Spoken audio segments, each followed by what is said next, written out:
Chapitre 10, propagation de la lumière et réfraction.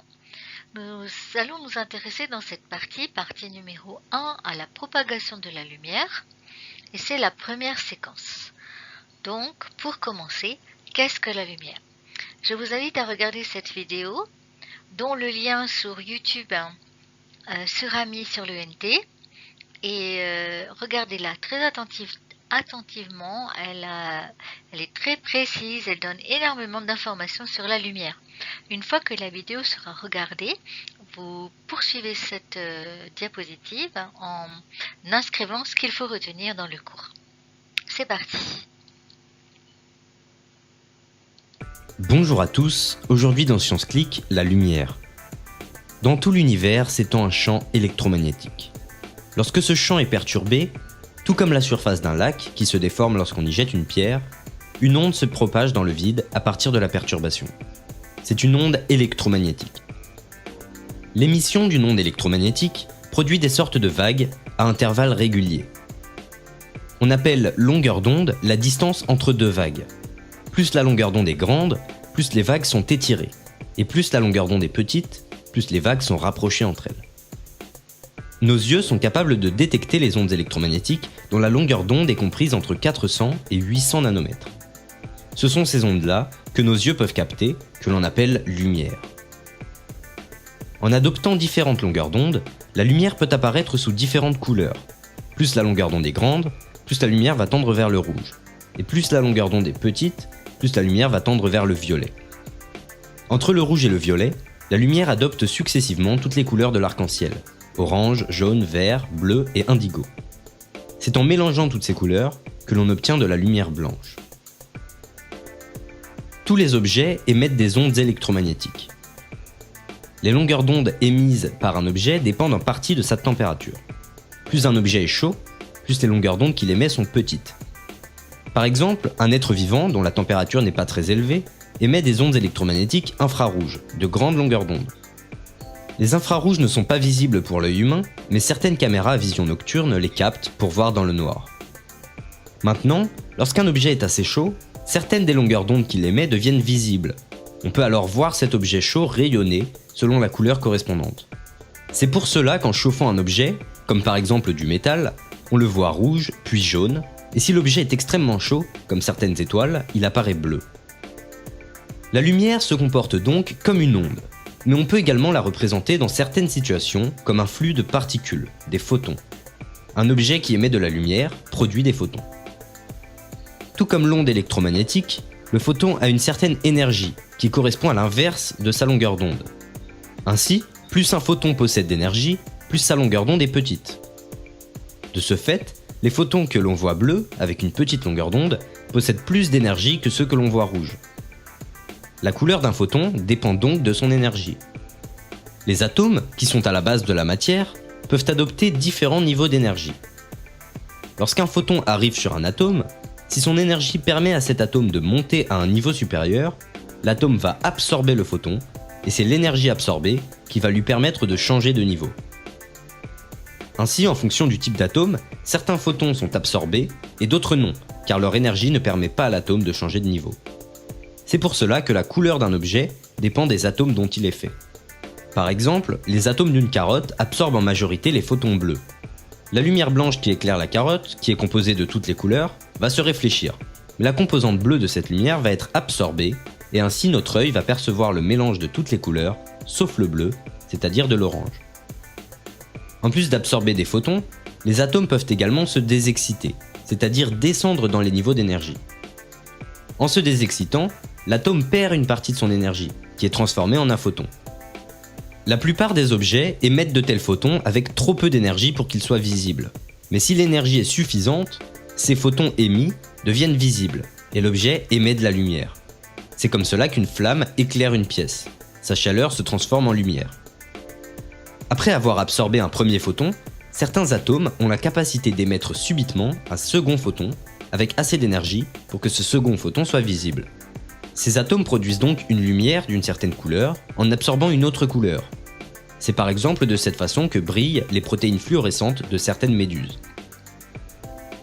Enfin, Qu'on la considère comme une onde ou comme des photons, la lumière se déplace toujours, pour tout le monde, à la même vitesse. La vitesse de la lumière est une constante très importante, car elle ne change jamais, et ne peut être dépassée par aucun objet qui possède une masse, car pour ce faire il faudrait une énergie infinie. Cependant, même si les photons se déplacent toujours à la même vitesse, la lumière peut être ralentie dans un milieu matériel comme dans l'eau. En effet, en se déplaçant, les photons se heurtent aux atomes de l'eau et avancent en zigzag. Ce chemin en zigzag, plus long qu'en ligne droite, prend plus de temps à parcourir, et donc le faisceau lumineux est ralenti. C'est de là que vient la réfraction, qui fait que l'on voit un objet déformé lorsqu'on le plonge dans l'eau. Ce phénomène de ralentissement de la lumière peut devenir très important. C'est par exemple le cas des photons émis au cœur du Soleil, qui, étant très ralentis par les différentes couches de l'étoile, peuvent mettre plusieurs dizaines de milliers d'années avant de sortir du Soleil, alors qu'en ligne droite ce chemin ne leur prendrait que 2 secondes.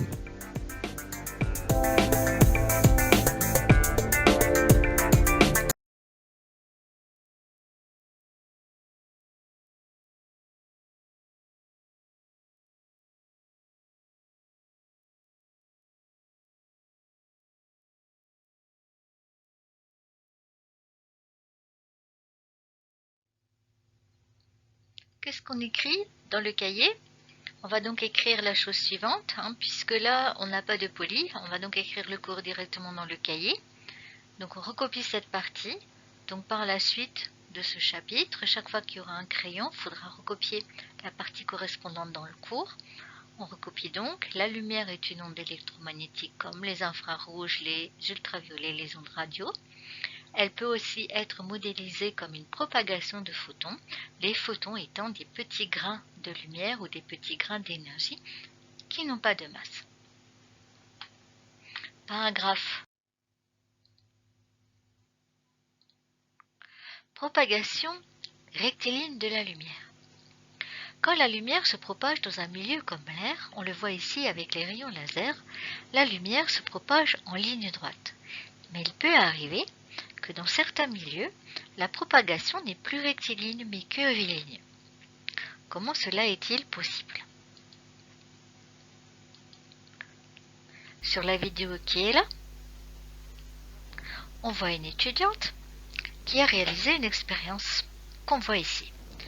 Elle a utilisé 2 faisceaux laser, et puis ici il y a une cuve, et dans cette cuve elle a mis 2 liquides différents. Là il y a de l'eau très sucrée, et puis au-dessus il y a de l'eau, et entre les deux il y a de l'eau sucrée avec une concentration qui varie. De ce fait, parce que là maintenant le milieu n'est plus homogène, la lumière au lieu de se propager en ligne droite, elle se propage de façon curviligne. On retient de cette expérience que quand le milieu n'est pas homogène, la propagation de la lumière ne se fait plus en ligne droite. C'est ce que nous allons écrire dans le cours. Alors, dans un milieu homogène et transparent, la lumière se propage en ligne droite. Quand le milieu n'est pas homogène, sa trajectoire est curviligne. On recopie également les dessins, les schémas. Donc on voit ici l'eau sucrée, milieu homogène, le faisceau du laser se propage en ligne droite. Le faisceau du laser se propage en ligne droite. La couche intermédiaire où la concentration de sucre varie. Donc ici, il y a ce qu'on appelle un gradient de concentration. La concentration n'est pas la même partout en sucre. C'est un milieu non homogène. À ce moment-là, dans cette partie-là, la propagation est curviligne.